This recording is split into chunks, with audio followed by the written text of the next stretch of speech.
Oi, pessoal, tudo bem com vocês? Aqui é a Prof. Gabi Castro para mais um dia de correções e hoje nós vamos dar continuidade então com a nossa maratona do livro Telares Essencial de Português do 7º ano, porque na última aula nós paramos na página 88, então agora nós vamos continuar a partir da página 89 até a gente finalizar todo o livro e o livro ficar completinho para vocês, tá bom? Mas antes disso, se você ainda não é inscrito, se inscreve aqui no canal, deixa seu like, coloca aqui embaixo nos comentários quais os livros, as séries e as páginas vocês querem que eu corrija, tudo bem?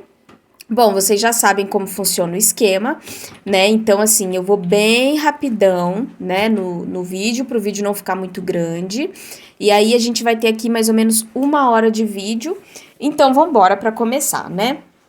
Então, olha só. Para ler e compreender as perguntas e as respostas de uma entrevista, é preciso ficar atento aos turnos de fala. Então, vamos relembrar um pouquinho? Nós estávamos na última aula falando sobre questão de entrevista, né? E agora a gente vai dar continuidade explicando um pouquinho sobre o que é o turno de fala. Então, o turno de fala é o nome que se dá ao ato em que um falante toma a palavra. Tá? Então, na entrevista, um turno de fala é do entrevistador e outro é do entrevistado. Prof, me dá um exemplo. O Faustão, por exemplo, o turno de fala era só dele. Ou seja, toda vez que a pessoa começava a falar alguma coisa, ele, então. Aí ele já pegava o turno de fala de novo para ele, não deixava a pessoa falar.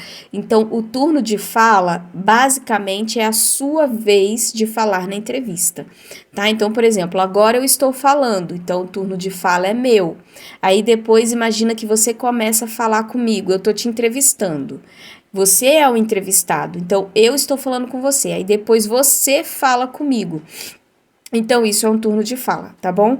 Gente, a minha voz deve estar um pouco fanha, mas é porque eu tô super, hiper, mega, advanced plus, gripada, tá? Então, não reparem. 2.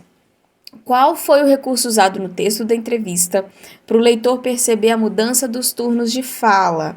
Então, olha só, a fala do entrevistador é destacada em negrito, tá? E o que não acontece... E o que não acontece com a fala da entrevistada, tá? Então, o do entrevistador tá ali em negrito.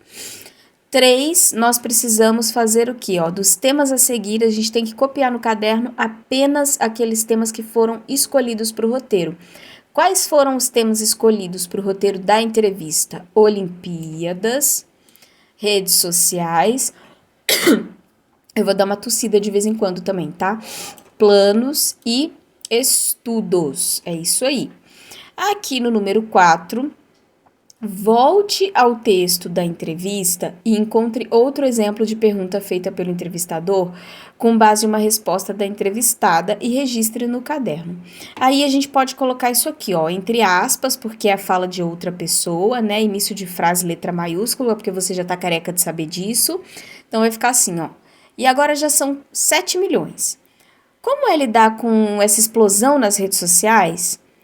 Isso foi uma pergunta feita depois da resposta que a Raíssa comenta o aumento do número de seguidores que ela tinha, né?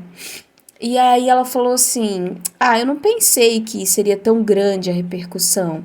Foi muito especial, né? Aí no número 5 a gente continua com o seguinte, Algumas partes da entrevista foram escritas entre parênteses. Então, no primeiro caso, o uso de parênteses indica algo que acontece durante a entrevista. E no segundo caso, os parênteses indicam acréscimo de informação. Encontre na entrevista outros exemplos desse segundo uso dos parênteses. Então, nós temos esse exemplo aqui, também entre aspas, início de frase, letra maiúscula. Eu não pensei que seria tão grande a repercussão, tanto da medalha quanto da dancinha que a Raíssa fez na pista e viralizou nas redes. Então, aqui, a gente tem entre parênteses uma explicação. E aí, a próxima é assim, Eu queria lançar no dia do meu aniversário, que é 4 de janeiro, mas eu acho que vai demorar mais um pouquinho. Então, a gente tem esses dois exemplos aqui entre parênteses. No número 6, para recordar esse recurso, segue um exemplo. Aí aqui a gente tem um exemplo, né? E Que informações estão no início desse link e não constam na entrevista lida? Então, é isso aqui, ó. A informação da razão do apelido. A de que a atleta é chamada de fadinha porque fazia manobras fantasiada e a de que no início ela não gostava do apelido. Bora pro 7. Então, tá aqui, ó. Gente, eu tô falando até mais mole hoje. Nossa, eu tô numa gripe que só. Então, ó, deixa eu tentar dar um zoom aqui para ver se vai cortar muito. Eu sempre faço isso nas aulas, porque tem algumas questões que eu consigo dar zoom e fica bem bom. Mas aqui cortou, então vou deixar assim. Ó, no caderno, copie da entrevista exemplos de palavras ou expressões usadas no dia a dia, em situações de fala mais informal. Então, quais são? Eu já expliquei para vocês nas aulas anteriores o que são falas informais. Então, a gente vai ter como exemplo aqui, ó. Foi super da hora. Que? Como assim? Tadinhas de algumas pessoas e foi demais, tá? Então, a fala informal é uma fala mais do nosso dia a dia, não é aquela coisa certinha do português muito correto, então a gente usa mais gírias, né? A gente fala assim mais comumente, tá? Então isso aí é a fala informal, mas eu já expliquei numa outra aula mais detalhadamente para vocês nunca mais esquecerem. Então revejam as aulas anteriores. Aí no número 8, a gente vai ter que reler as expressões, né? Presentes nas respostas da entrevistada. E aí, o que você vai fazer? Você vai copiar no seu caderno as alternativas que explicam o uso dessas expressões, tá? Então, essas expressões, ó, verdade, é difícil, claro. O que elas indicam? Então, elas indicam que a entrevistada é objetiva, ou seja, o que é objetiva? Ela já fala na lata, ela não fica enrolando. Então, se o entrevistador pergunta alguma coisa, fala alguma coisa, ela fala, é verdade. É difícil, claro. Então, ela só fala isso. Em uma palavra, ela já responde. Então, isso é ser objetivo. É não ficar enrolando e falar na lata o que tem que falar. E também, nós vamos ter aqui a letra C, que a entrevistada usa expressões próprias da fala. Aqui no número 9, na sua opinião, as imagens utilizadas ajudam a contextualizar a entrevista ou são dispensáveis? Explique. Gente, é uma resposta pessoal, mas é claro que a gente vai dar uma sugestão, porque é lógico que a primeira foto não é das Olimpíadas, né? Mas ela mostra a Raíssa sendo vitoriosa. A segunda foto das Olimpíadas corrobora, ou seja, gente, a palavra corroborar é a mesma coisa que colaborar, ajudar, tá? Então, ajuda o texto de apresentação da entrevista, mostrando-a num gesto descontraído, de carinho com o público. E a gente tem aqui a terceira foto, né, que fala que a última foto é de outra competição e mostra a habilidade da entrevistada em sua especialidade, que é o skate, ok? Aqui a gente tem a hora de organizar o que nós estudamos, então nós temos aqui um organograma, que eu já falei para vocês que é muito importante, na hora de você estudar para a prova, você fazer esse organograma, colocar vários quadradinhos, vários quadrinhos e distribuindo, né, a sua matéria para você conseguir entender melhor, né, na hora de estudar para a prova. Então, aqui a gente vai ter que simplesmente colocar as palavras adequadas, então vai ficar o seguinte, ó, aqui você vai colocar conversa entre entrevistador e entrevistado vinculado em jornal, rádio, TV ou internet, alternando turnos de fala. Depois, intenção. Qual é a intenção, qual é a finalidade da entrevista? Então, é colher informações, lógico. Quando você entrevista uma pessoa, a intenção da entrevista, a finalidade, né, o objetivo é que você possa colher informações, declarações e opiniões do entrevistado que interessa ao público. E qual que é a linguagem e a construção dessa entrevista? Então, primeiro a gente tem a abertura, que é a mesma coisa que introdução. Aí a gente vai ter depois, né, roteiro de perguntas previamente preparado pelo entrevistador. Depois, recursos como fotos, imagens, letras, né, e etc. E depois, linguagem mais informal, com marcas de oralidade, tá? Então, essas marcas de oralidade, como que eu posso explicar? é como a gente fala no nosso dia a dia, tá? Marcas da oralidade. É como a gente realmente fala no dia a dia. Porque eu não sei se você já percebeu, mas a gente fala de um jeito e escreve de outro, né? Por exemplo, se eu perguntar pra você se você vai na casa da sua colega, eu vou te perguntar assim: você vai na casa da sua colega? Eu não falo você, a gente fala você. Você vai na casa da sua colega, né? Ou então tu vai na casa da tua colega, né? Então são marcas de oralidade, porque a gente fala assim, mas eu posso escrever assim? Não, eu não posso escrever você vai, não, eu tenho que escrever você vai, né? Você irá até a casa da sua colega, tá? Então isso aí é uma marca de oralidade. Por quê? Porque é uma linguagem informal. E aqui a gente tem a parte do leitor e do público-alvo, que você já sabe que são interessados em conhecer as opiniões da entrevistada, que a gente também já viu na última aula. Agora, nós temos aqui, ó, algumas práticas que vocês vão fazer em sala de aula presencial, com a sua prof presencial, né? Porque eu sou sua prof online, mas a sua prof presencial, ela vai te dar algumas coisas para fazer aí também. Aqui a gente tem a prática da oralidade. Então, aqui a gente vai ver um pouquinho sobre um texto que fala sobre skate, né? Aqui é um texto que está mostrando pra gente a questão do machismo, porque tem muitas pessoas que dizem que skate é coisa de menino, e isso não é bem verdade.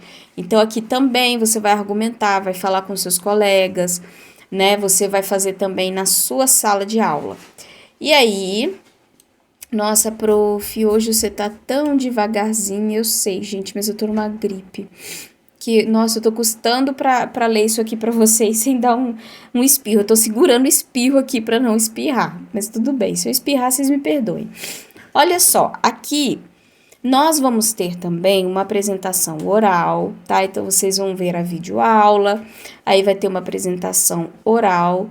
Então, também vai ser em sala de aula com a sua prof presencial. Agora sim, nós vamos mudar do skate pro grafite, né? Então, aqui a gente tem a parte da grafitagem. Lembrando, grafite é diferente de pichação.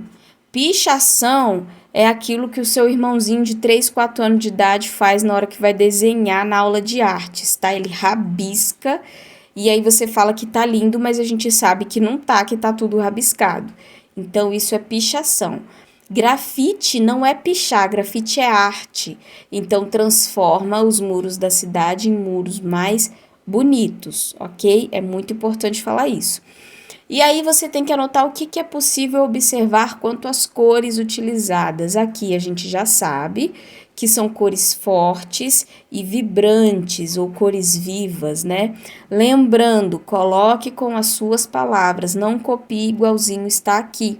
Tá? Então, você pode colocar aqui, por exemplo, cores vibrantes e fortes, né? Cores vibrantes e quentes. A figura humana pintada, o que a gente observa nessa figura humana pintada? Que é um skatista praticando uma manobra. Olha como é que eu faço, gente. Qual que é o tipo de tinta? Spray, obviamente, não tem como a gente grafitar se não usar o spray, né? E aí, os equipamentos, o que eles estão usando? Eles estão usando máscara, luvas e coletes, né? A máscara é para não inalar o cheiro forte do spray, porque senão eles vão sair de lá tudo tonto, igual barata tonta. Óculos é importante para proteger a visão. E aí eles usam colete também para não sair de lá todo desenhado, né? Todo pintado. Beleza. Esportes radicais e moderados. Agora a gente volta para a parte dos esportes, já com uma amplitude maior, não só no skate, mas em vários outros esportes. E a gente vai ver um pouco sobre esportes radicais e esportes moderados, que eu espero que você já tenha lido, né? Deixa de ser cara de pau. E aí, olha só, por quais esportes você se interessa e por quê? Isso é uma resposta completamente pessoal. Eu não tenho nem como te dar uma sugestão, porque eu não sei o que você gosta, eu não sei o que você pensa. Tá, mas eu, por exemplo, ó, se fosse para eu escolher surf de jeito nenhum, skate de jeito nenhum, escalada de jeito nenhum, karatê não gosto e beisebol eu também não gosto, ou seja, eu não ia colocar nada aqui, que o meu esporte é musculação, eu amo musculação, o resto eu não tô nem aí. Agora vamos lá, ó, Aí, então, aqui é o seguinte, se nada te interessa, você escreve. Nenhum desses esportes são interessantes para mim, ok? Tá. Outro texto do mesmo gênero. Então, aqui a gente vai ter mais uma entrevista, dessa vez com a Mariana Fufaro, tá? Que ela não pratica esportes radicais, mas ela faz um projeto no mundo, né? Com 13 milhões de seguidores nas redes sociais. Então, aqui tem o texto que você com certeza já leu, né? E aí você vai fazer esse trabalho em grupo, mas pode ser que a sua prof peça para você fazer individualmente, não precisa fazer em grupo, né? Aí vamos ver como é que ela vai pedir. Então, olha só. Há uma introdução de apresentação. Qual é esse conteúdo? Então, olha só. Na introdução são apresentadas a entrevistada, o projeto que ela faz parte, o número de inscritos no projeto e os assuntos da entrevista. E aqui vai ser uma resposta pessoal, porque eu não tenho como responder por você se você concorda ou não com as dicas que a Mariana Fulfaro dá para os leitores dela. Aí a gente vem agora para a parte de uso da língua, né? A gente vai continuar então vendo a parte de verbos, que diz o seguinte, ó. Releia um trecho da entrevista da Raíssa observando as formas verbais destacadas. E aqui a gente tem o seguinte, né? Ao escolher os tempos verbais em nossos textos, falados ou escritos, podemos não apenas indicar o tempo que o fato aconteceu, mas também revelar as suas intenções, tá? Então aqui, ó, tá perguntando qual foi a provável intenção do jornalista ao usar os verbos no presente, como se a entrevista ocorresse no momento da leitura. Então, por que ele usou o verbo presente? Tipo assim, para fazer a gente pensar que a entrevista estava acontecendo naquele momento. Então, ó, provavelmente a intenção foi levar o leitor a perceber a entrevista como se fosse um fato próximo no tempo, como se fosse uma coisa bem atual, tá? Então, a intenção é levar o leitor a pensar na entrevista como algo bem atual. Uso do pretérito, que você já sabe que é a mesma coisa que passado, né? Quando eu era adolescente, quando acontecia algum babado, alguma coisa assim, tipo, nossa, que babado, eu não acredito. Aí a gente, antigamente, falava, nossa, eu tô passada. Aí não, aí a gente falava, nossa, gente, eu tô pretérita com esse babado. Então é bom você lembrar dessa historinha que eu acabei de te contar, porque aí vira um macete para você lembrar que pretérito é a mesma coisa que passado. Porque pode acreditar, tem alunos que ainda não sabem que pretérito e passado é a mesma coisa e se confundem. Então, de vez em quando eu vou contando umas historinhas assim para vocês lembrarem, tá? Porque aí vira um macete e você nunca mais esquece. Bom, por que os 6 tripulantes tinham naufragado e o que fizeram para se salvar? Você tá vendo aqui, né, que aqui tem um bilhete, né, dos tripulantes que estavam no barco, né, que naufragou no Pará. Então, olha só. O barco em que se encontravam pegou fogo e eles escreveram um bilhete e colocaram em uma garrafa, amarraram em uma boia e jogaram no mar. Aí depois, releia o título da notícia observando que a publicação do jornal é de 15 de abril e os náufragos foram resgatados no dia 13 de abril, portanto, 2 dias antes. Então, que tempo que tá a forma verbal? Aqui tá no presente, tá? Qual é a razão do uso desse tempo verbal no título da notícia? O presente aproxima o acontecimento do leitor, né? Isso aí você já sabe. 3. No caderno, copie a forma verbal que expressa a ação concluída no passado. Então, qual foi a ação verbal que estava no passado? Foi isso aqui, ó. Foi encontrado. E agora, uma ação verbal que expressa que o negócio ainda está acontecendo, ainda está em andamento, ainda está em continuidade. Então, aqui, ó, estavam, tá? 4. Releia o 4º parágrafo da notícia. As formas verbais abrigaram, esperaram e decidiram expressam o quê? Expressa a ação de concluída no passado. Agora, a gente vai lá para o pretérito perfeito. Ó, o pretérito perfeito também eu vou te ensinar o macete para você nunca mais esquecer, tá bom? Então, ó, aqui a gente vai reler o trecho, né? E aí você vai ter que copiar no caderno a alternativa que indica que as formas verbais destacadas expressam, né? Aqui você vai marcar ação iniciada e concluída no passado. Por quê? Porque nós temos pegou, conseguiram e afundou, tá? Então, olha, são umas ações que aconteceram no passado e já foram concluídas, tá? Então, se eu falar assim, você ainda está estudando no 7º ano, isso não está concluído, você ainda está estudando. Agora, se eu falar assim, você estudou no 7º ano, então, você estudou, já concluiu, acabou, não está estudando mais. Então, pretérito perfeito. Aí, agora, gente, eu quero, antes de passar aqui para B, né? Não, já vou passar para B de uma vez, que aí eu já pego o gancho e já explico direitinho o macete aqui para vocês. Então, olha só, em qual das duas frases a seguir, as formas verbais destacadas expressam uma ação iniciada e concluída no passado? Transcreva no caderno. Então, ó, a Marinha enviava.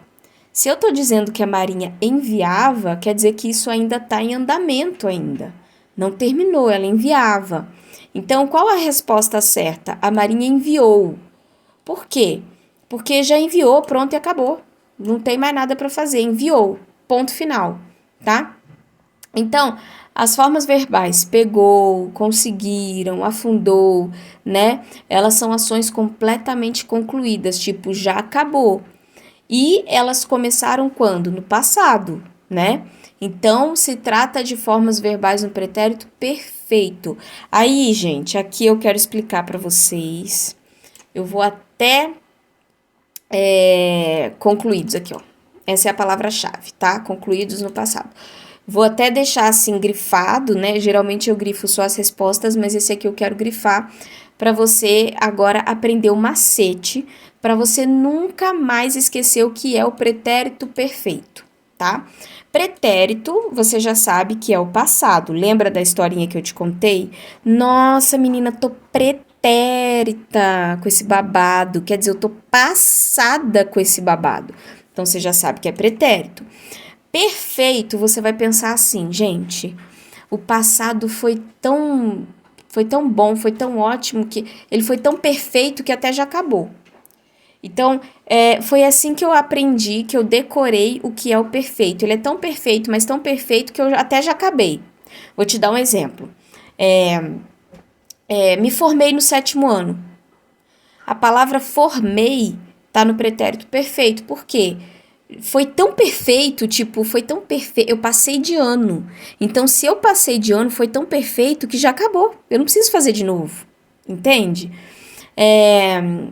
Por exemplo, uma outra coisa assim, fiz o trabalho e entreguei para a professora. Fiz o trabalho e entreguei. Quando você fala fiz o trabalho, tipo assim, você fez, pronto e acabou. Foi tão perfeito que você não precisa fazer mais trabalho nenhum. Porque tá perfeito, você já fez, você já acabou com ele. Deu para entender? Então, o pretérito perfeito foi uma coisa tão perfeita que não tem mais nada para fazer, já acabou. Você, por exemplo, você é perfeito. Por quê? Porque Deus já te fez. Acabou. Não tem mais nada para ele fazer em você, no seu físico que eu tô falando, tá, gente? Então, tipo assim, não tem mais nada para ele fazer no seu corpo físico. Ele já te fez, ele já acabou. Você tá pronto, veio pra terra, nasceu, ótimo, tá? Então, isso que é o pretérito perfeito. É algo que foi concluído no passado, você não precisa fazer mais nada, porque ele já foi concluído, ou seja, já tá pronto, já tá feito e acabou, tá?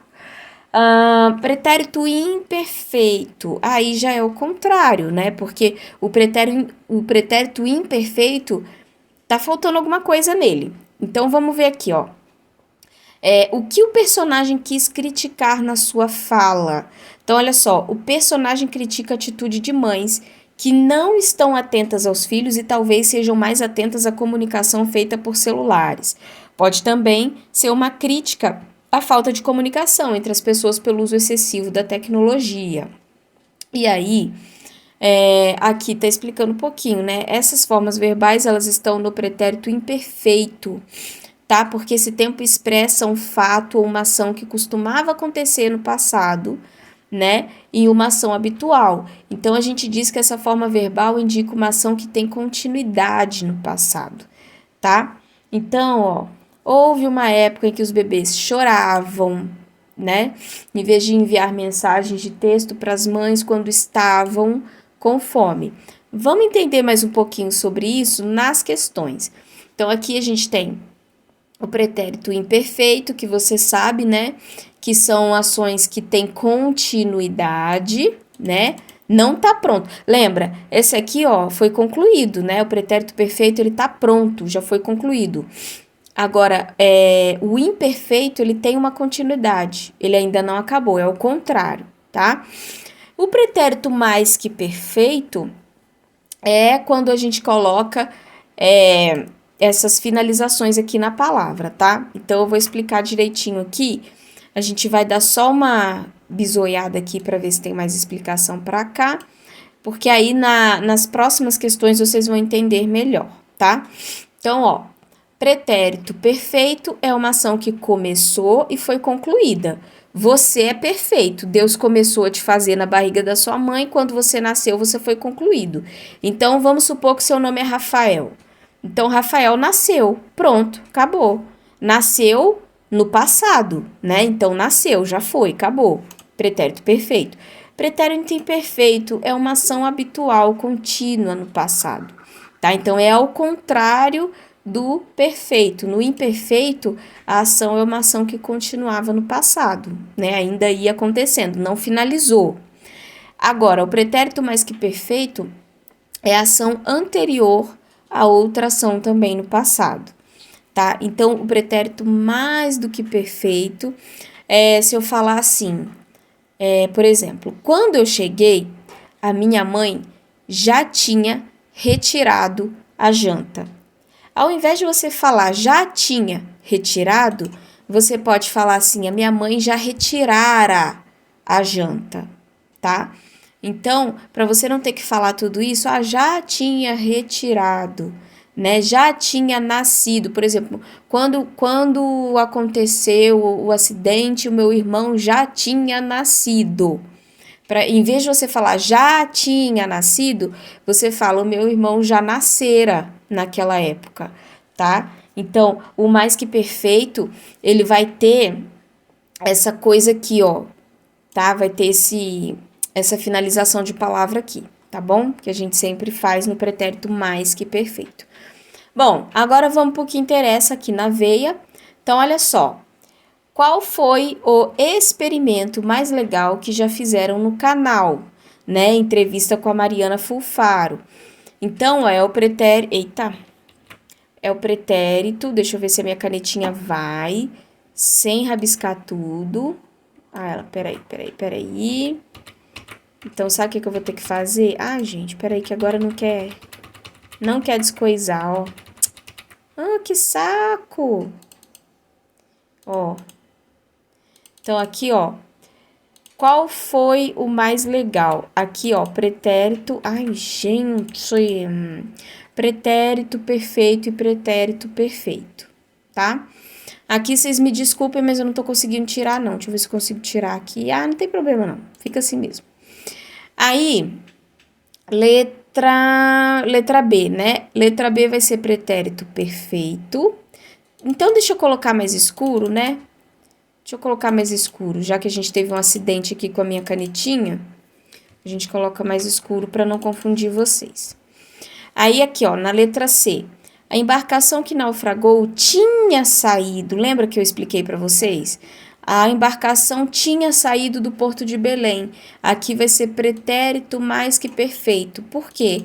Porque se eu falar, já tinha saído, eu posso substituir pela palavra saíra. A embarcação que naufragou saíra do Porto de Belém, quer dizer, já tinha saído. Aqui também, ó, tá vendo? Ó, saíra, tão tarde do trabalho que chegou atrasado para o encontro mais uma vez. Aqui também a gente tem o pretérito mais que perfeito, tá? Aqui no número 2, o que expressa humor na tira? Então, vai ser isso aqui, ó. É o fato de o personagem achar que é o filho quem está pedindo uma comida diferente de peixe e serem os jacarés falando que querem comer algo diferente. A letra B, releia a fala do último quadrinho nas formas verbais fui e falou. Qual é o tipo de pretérito empregado e por que ele foi usado? Então, ó, é o pretérito perfeito. As falas se referem a um fato que aconteceu e se encerrou no passado. Aqui a gente vai ter agora a parte do futuro, que também tem muita coisa pra gente ver. Peraí, eu vou tomar uma aguinha. Porque, gente, o futuro é legal de estudar, mas também tem algumas coisinhas que vocês precisam prestar atenção. Peraí que eu vou tomar uma aguinha.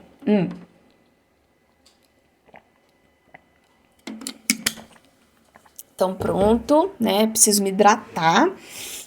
Ó, leia a tira reproduzida a seguir e responda as questões. Qual é a preocupação do menino Linus e a de Snoopy? Então, olha só. O menino, ele gostaria de saber o que se passa na cabeça do Snoopy diante de uma experiência que ele considera emocionante, ao passo que o cãozinho só pensa na hora em que vai comer. Aí aqui, ó, a gente tem, na letra B, a gente vai reler, né, a fala do menino, e daí você vai copiar a alternativa correta, que vai ser essa daqui, ó, algo que ainda não aconteceu. Na letra C, algo que talvez pudesse acontecer no futuro. E aí agora a gente vem pra cá, que aqui a gente tem uma breve explicação do futuro, tá? Então aqui a gente tem, ó, o futuro do presente do indicativo, né? Que dá maior grau de certeza sobre alguma coisa que vai acontecer. Então, olha só, futuro do presente. Quer dizer, é uma coisa que vai acontecer só no futuro, mas esse futuro vai se tornar um presente na sua vida, vai se tornar uma realidade, tá? Vou te dar um exemplo, ó. Faltará água nesse verão. Quando eu falo que faltará água nesse verão, faltará tá indicando que está no futuro, sim ou não? Sim.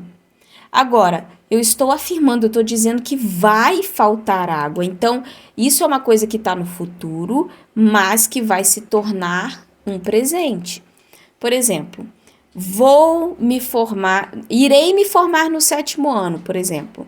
Se você está dizendo que você vai se formar, é futuro. Mas você tem certeza que você vai se formar. Então, esse futuro vai se tornar um presente na sua vida. Porque uma hora esse futuro vai chegar no dia e o dia vai ser um presente. Você vai viver o presente. Você vai viver aquilo naquele momento, em alguma hora, tá? Futuro do pretérito do indicativo indica um fato que você não tem certeza. Então, olha só, o presente, ele vai se tornar presente. Então, você tem certeza, ó, vou até grifar ele, ó. O futuro do presente, ele vai acontecer. Ele vai acontecer. Então, você vai ter uma certeza que ele vai acontecer. Tipo, eu vou fazer aniversário amanhã. Vou fazer aniversário é futuro. Mas você tem certeza que você vai fazer aniversário, então é futuro do presente. Futuro do pretérito, esquece essa parte do indicativo por enquanto. Pensa só assim, presente e passado, tá? Pensa só nisso. Então, olha só, futuro do pretérito indica algo incerto, então é o contrário, você não tem certeza se aquilo vai acontecer. Por exemplo, se chegássemos cedo, quer dizer, se chegássemos, tá dando ideia de futuro, né? Por exemplo, eu vou num casamento. Se chegássemos cedo, pegaríamos um bom lugar lá no casamento, por exemplo, né? Então, aqui tem uma condição, não é certeza. Se os pescadores conseguissem manter o barco, é uma condição também. Quer dizer, se eles conseguirem, não é uma coisa certa, né? Se eles conseguirem, se a tempestade parar, cessar, né? Então, tudo isso é uma coisa que vai acontecer no futuro, mas que você ainda não tem certeza. Por exemplo, se eu passar de ano, né? Então, se passássemos de ano, aí seria então um futuro, mas é um futuro incerto, tá? Que você não sabe se vai acontecer ou não. Beleza? Aí, vamos pular rapidinho para cá, para o vídeo não ficar muito grande, enorme, né? Então, aqui a gente tem os personagens aqui, me parece que é da Turma da Mônica Jovem, isso mesmo, da Turma da Mônica Jovem, Maurício de Souza. E aí, como o Cebola parece estar se sentindo ao fazer o pedido a Mila, né? Então, como sugestão, você pode colocar o seguinte, ó, parece estar se sentindo sozinho e ansioso pela resposta da garota. Aí, aqui na letra B, releia a fala do terceiro quadrinho, né? Ó, eu ia gostar muito. Então, olha só, se esse texto estivesse inserido em uma situação comunicativa formal, segundo a gramática normativa, aí olha só, gente, a gramática normativa ela propõe um conjunto de regras para os usos mais formais da língua, tá? Então, deixa eu explicar o que é a gramática normativa. A gramática normativa é quando a gente fala certinho, bonitinho, é quando você faz, tipo assim, você bota uma gravata naquilo que você está falando, terno e gravata, entendeu? Gramática normativa é a norma culta da língua, então você bota um terno e gravata nas palavras, deu para entender? É uma coisa mais formal, tá?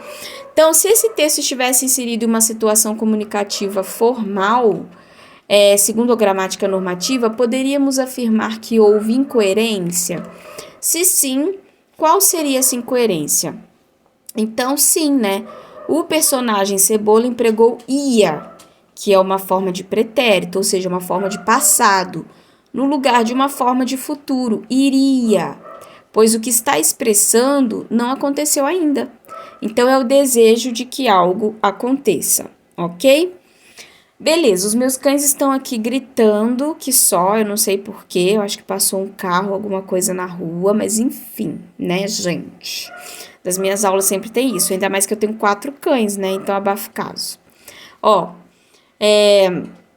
empregue os verbos indicados nos parênteses, observando a relação entre as formas verbais na frase, e faça primeiro oralmente, depois você vai registrar as frases no caderno. Então, olha só. Eu gostar de fazer a tarefa só quando o jogo acabasse. Aqui você vai colocar, eu gostaria, né? Eu gostaria de fazer a tarefa só quando o jogo acabasse.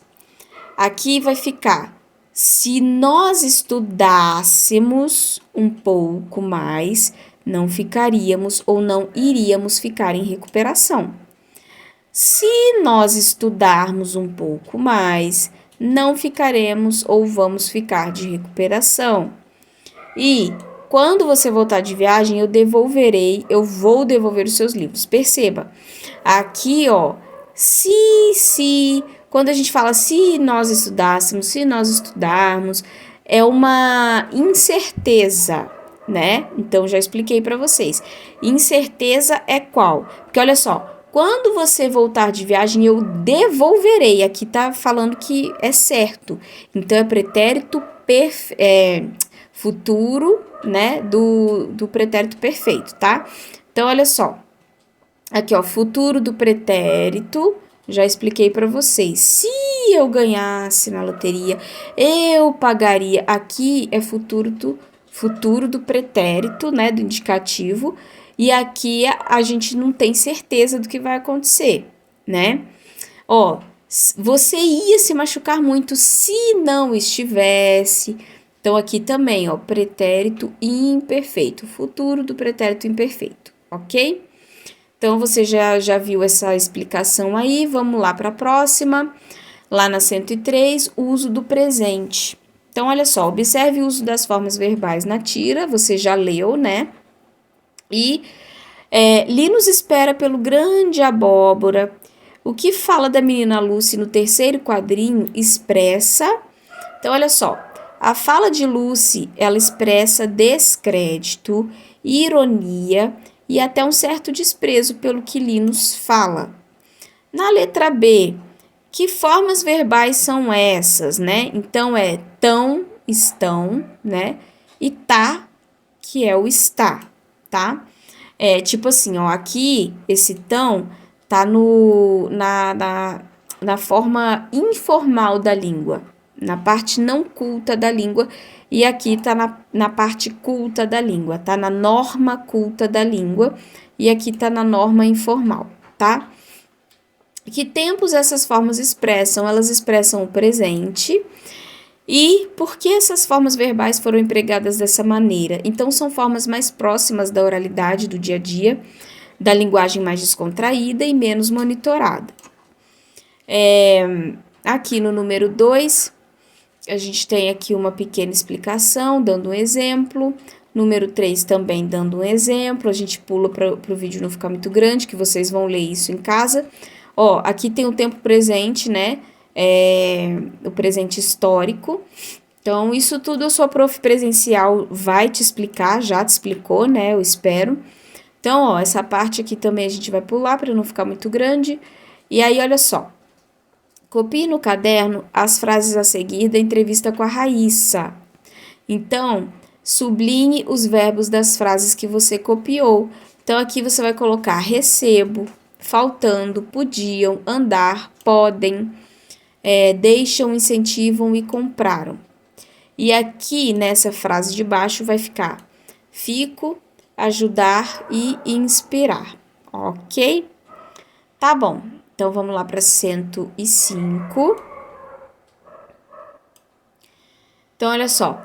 Leia as frases 1 a 4 a seguir e observe o uso do tempo presente. E no caderno, indique para cada frase o que o tempo presente expressa. Então, olha só. Aqui a gente tem o seguinte. A indicação da ação futura, né? Cadê? Vamos começar por aqui, então, que fica mais fácil, tá? Então, ó. Economia da atenção mobiliza grandes empresas e gera lucro para projetos sociais. Então, aqui vai ser a letra C, tá? Que é um fato ou um estado habitual, é uma coisa frequente. Depois, captura de caranguejo, uçá, volta a ser proibida no Pará. Aqui, a gente vai ter dois. A gente vai ter a letra D e também a letra E, tá? A letra D e a letra E. Por quê? Porque é possível aceitar como uso do presente no lugar do passado, porque é uma notícia, é um fato que já aconteceu. Aí depois aqui vai ficar sendo a letra A, que é uma indicação de ação futura, e depois nesse último nós teremos a letra B, que é presente histórico. No número 2, como Calvin encara a TV ao dizer que está matando tempo? Então, olha só, Calvin encara a TV como algo sem sentido e que não o entusiasma, que não traz felicidade. Depois, letra B. Que tipo de ação o uso de gerúndios fazendo e matando indica nas frases? Copie no caderno a alternativa que julgar mais adequada. Então, aqui a gente vai ter uma ação em andamento, ok? Na letra C, copie das falas formas verbais no infinitivo. Então, nós vamos ter derramar, trazer e comer, tá? Que tá no infinitivo. Infinitivo é a forma normal do verbo, tá, gente? Então, assim, falar, andar, comer, trazer, rezar é a forma normal do verbo, tá? O infinitivo. O verbo na oração. Então, vamos lá. O verbo na oração é uma coisa assim, você já deve ter visto na sala de aula, sua prof presencial com certeza já explicou, né? Que nada mais é do que, aqui a gente tem uma frase com sujeito, com predicado, e nós temos o verbo aqui, tá? Então, não vou me adentrar muito nessa parte, porque é uma parte, assim, tranquila, que a sua prof presencial com certeza já te explicou, né? Então, a gente não vai tomar tempo nessa parte para o vídeo não ficar muito grande. Então, vamos direto para cá. A gente vai ter que copiar aqui no caderno essas orações. Gente, lembra, orações é tudo aquilo que tem verbo, tá? Se não tiver verbo, não se trata de uma oração. Para ser uma oração, tem que ter verbo, ok? Então, olha só. Dúvida e incerteza vai ficar sendo essa daqui, ó. Talvez fique difícil para a Raíssa conciliar os treinos e estudos. Então, isso é uma dúvida, uma incerteza. Emoção e sentimento vai ficar aqui, ó. Infelizmente, olha só, é um sentimento, tipo, você não tá feliz, você tá triste com isso, por quê? Porque as fortes chuvas causaram muitos estragos e até mortes. Depois, afirmação e certeza. É realmente incrível, você está afirmando. Aqui, ó, na verdade, todos dão errado, blá, blá, blá. Também se trata de uma afirmação, de uma certeza. Aí, próximo. E claro, a palavra claro também indica uma certeza, uma afirmação. Vamos lá para o 108. Outros desafios da língua, agora a gente tem a parte de ditongo, a gente tem a parte de hiato, que também você já deve ter visto com a sua prof presencial, né? Aqui, por exemplo, olha, esses grupos de sons vocálicos pronunciados na mesma sílaba sonora recebem o nome de ditongo, né? O ditongo, gente, é isso aqui, ó, tá? Quando a gente tem as duas vogais ali na mesma sílaba, percebe? Ó, as duas vogais estão na mesma sílaba. Se você tiver duas vogais na mesma sílaba, você tem um ditongo. Di significa dois, né? Então, você já sabe. O hiato é quando a gente tem uma separação das vogais. Então, o hiato já é o contrário, tá? Então, aqui, ó, a gente tem, ó, faísca. Então, uma vogal tá de um lado, outra tá de outro. Saúde, uma tá de um lado, outra tá do outro. Então, aqui, ó, aqui tá até explicando, né, que o preencher, ele foi marcado o grupo em, né, porque o N é a marca de nasalização da vogal, tá? Você sabe que o N é uma nasalização, eu já expliquei isso em aulas anteriores, tá bom? Depois também a gente tem a parte dos tritongos, que aí são quando tem 3 verbos juntos. E aí agora a gente vai fazer um quadro como esse no caderno e vai anotar nele a diferença fundamental entre essas pronúncias. Então, olha só, ditongos formados por vogal fechada. Aqui a gente tem que fazer o quadro, né? Então, ó, ditongos formados por vogais fechada. Opa. Ó. E aqui são ditongos formados por vogal aberta, tá? Então, ó, por exemplo, europeu. Quando a gente fala europeu, a gente fala mais fechado. Você pode ver que a sua boca fala mais fechadinho, né? Agora, quando eu falo assim, anéis, olha como é que você abre mais a boca para falar anéis, tá? Então, ditongos com vogal fechada, nós temos aqui o primeiro quadrinho, né? Por exemplo, você vai falar a palavra boi. Olha só como é que você fecha a boca, você faz até um biquinho para falar boi, né? Então, por isso que se chama vogal fechada, porque você fecha, você faz um biquinho para falar. E vogal aberta é quando você abre o bocão para falar, por exemplo, véu. Aí você já abriu mais o bocão. Então, é isso que é vogal fechada e vogal aberta, tá? Sua prof também já deve ter te explicado isso. Agora, a gente vem aqui para o B, né? De acordo com o que você observou ao pronunciar essas palavras, né? Que ditongos devem ser acentuados? Então, a gente sempre acentua, né? Aqui a gente vai colocar os ditongos abertos, né? Então, ei, oi, el, seguidos ou não de S, e nos monossílabos tônicos e nas palavras oxítonas, tá? As palavras oxítonas eu não vou explicar agora, mas depois a gente vai ter uma aulinha mais especial falando sobre isso. Mas eu acredito que a sua prof presencial também já te explicou sobre do que se trata isso, né? Aqui, ó, leia as palavras do quadro abaixo e copie no caderno apenas as que devem receber o acento gráfico, ou seja, que deve ter acento, né? Então, vai ser fiéis, chapéus, herói, heróis, pastéis e dói. Depois, a gente vai ter que elaborar uma regra de acentuação para as palavras paroxítonas e a gente vai ter que comparar a sua regra com a que foi feita pelos colegas. Isso vai ser uma coisa bem assim na sala de aula, tá? Mas você pode colocar assim, ó, acentua-se as paroxítonas terminadas em ditongo, né? Então, é uma boa regra para você colocar. Daí, você pode colocar estes exemplos aqui, para ficar completinho aí para você. Mas é uma coisa que vocês vão fazer mais no presencial, ok? Aqui também vai ter uma coisa mais no presencial, né? Porque tá falando o seguinte, ó. sobre a orientação do seu professor, tá? Aí, olha só, lá na sua sala de aula você vai ver por que que se usa o acento gráfico nas palavras destacadas, né, nas frases 2 de cada grupo.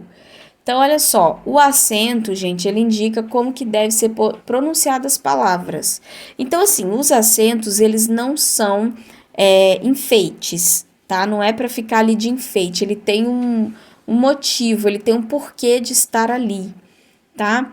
Então, por exemplo, ó, aqui tá escrito doído. Por que que eu vou ler doído e não doido? Eu vou ler doído porque eu sei que tem um acento aqui me mostrando que eu devo ler assim. Então, a língua portuguesa ela é muito bonita e ela é muito... Eu acho muito interessante porque os acentos estão ali nas palavras para que você realmente entenda a forma de se ler. E nem todas as línguas têm questão do acento, né? Aliás, o português é o que mais tem acento, né? O espanhol também tem acento, mas olha só. Eu poderia ler doido. Olha aqui eu tô lendo cair. Por que que eu tô lendo cair e não tô lendo cai? Porque o cair tem um acento no i que me indica que esse verbo tá no passado. Eu caí. Se eu tirar esse acento, vai ficar cai. E se eu falar cai, aí já mudou o verbo, aí eu já tô falando outra coisa, tá? Então prestem atenção na questão dos acentos. Então, olha só. Com hiato, além de evitar que sejam pronunciadas como ditongos e tenham o seu sentido alterado. Foi o que eu acabei de falar. Se eu tiro esse acento aqui, o sentido da palavra vai ser alterado. Em vez de eu falar cair, eu vou falar cai. E em vez de eu falar doído, eu vou falar doido. Olha só a diferença de doer para uma pessoa maluca. Aqui tá doído, quer dizer, machucou, né? Se eu tiro esse acento, aí já vira outra palavra. Aí na língua portuguesa, se eu tiro esse acento, a palavra fica doido, completamente diferente. Então, essa é a importância dos acentos, tá? Eles indicam a pronúncia, tá? Então, vou colocar aqui as palavras-chave para você, ó. O acento indica as pronúncias das palavras para que o sentido delas não se altere, ok? Você pode resumir essa resposta aí no seu caderno. Agora a gente vai ter algumas regras complementares que também você vai ver na sua sala de aula.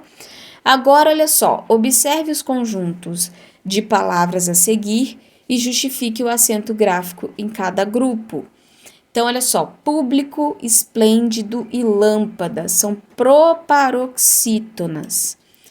Tábua, gênio e óleo são paroxítonas terminadas em ditongo, ou seja, paroxítonas terminadas com duas vogais juntinhas ali.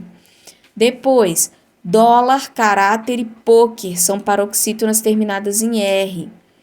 Sofás, parabéns e você são oxítonas terminadas em A, S, ens e E. Pessoal, uma coisa importante. Regras de português são coisas chatas? São chatíssimas, chatérrimas, é um pé no saco. Mas presta atenção. Essas regras de português aqui, vocês estão aprendendo no 7º ano, mas você não precisa se preocupar, porque em todas as séries você vai ver essas regras com calma, e quando você estiver lá no ensino médio, quando você for fazer o seu Enem, você já vai saber um pouquinho mais dessas regras. E daí você vai escolher, né, qual faculdade você vai fazer, se você pretende ou não prestar vestibular, e aí, com base nisso, você vai estudar ou não essas regras, tá? Então, não se preocupe muito, porque é normal a gente confundir, principalmente quando a gente está no 7º ano, é normal você confundir, você não saber, você não conseguir decorar, né? Isso é normal. Então, só estuda, faz a prova direitinho, tal, e aí com o tempo você vai pro 8º, depois você vai pro 9º ano, vai pro ensino médio, aí você vai aprendendo mais isso daqui, tá bom? Então não precisa tacar o livro na parede igual eu fazia quando eu tinha a sua idade, pode ficar tranquilo, tá? Porque depois vocês vão vendo com mais calma, ok? Letra E vai ser oxítonas terminadas em ditongo aberto, e no caderno a gente vai ter que identificar se ocorre ditongo ou hiato nas palavras, tá? Então, vai ficar assim, ó. Saía é hiato e saindo é hiato também. Depois, sair é hiato, náufragos, ditongo.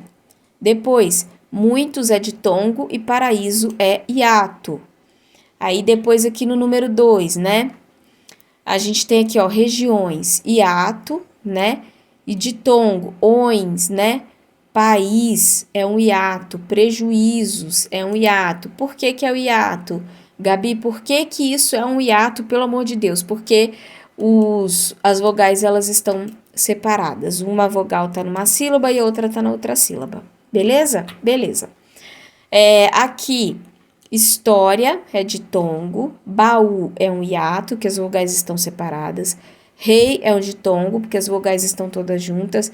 Leão é um hiato, né?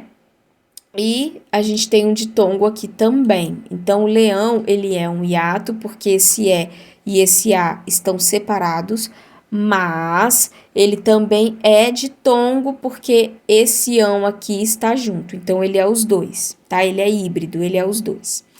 Agora, a gente vai, então, para 111 para finalizar, que já tem quase 1 hora de aula, né? Aqui a gente vai ter, então, uma produção de texto, com entrevista, com preparação, tudo direitinho. Também essa parte aqui vai ser feito em sala de aula presencial, porque você vai ter que fazer em grupo, né? Então, essa parte aqui todinha vai ser com a sua prof presencial. E também não é difícil de fazer isso não, viu, gente? É bem facinho.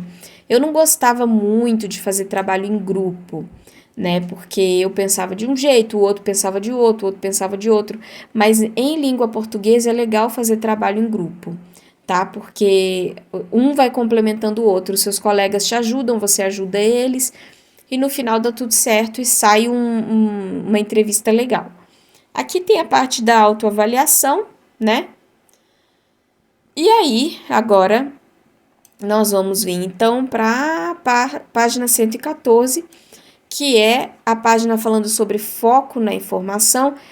Eu vou fazer o seguinte, ó, só lembrando, tá? Isso aqui é uma resposta pessoal, que assuntos mais chamam a sua atenção, é uma resposta pessoal, tá? Então, eu vou fazer o seguinte, eu vou finalizar aqui na página 114, e daí a gente vai dar continuidade na próxima aula, a partir da página 115, fazendo assim, então, as maratonas. Então, eu vou ficar postando esse vídeo do Telares de Português do 7º ano todos os dias, até a gente acabar com ele. Na hora que ele tiver completo, aí eu vou passar para outro, e aí eu quero que você deixe aqui nos comentários quais os livros vocês acham que eu devo maratonar para deixar o livro completo para vocês, tá bom? Então essa foi a aula de hoje e eu espero vocês para nossa próxima aula. Até lá. Tchau.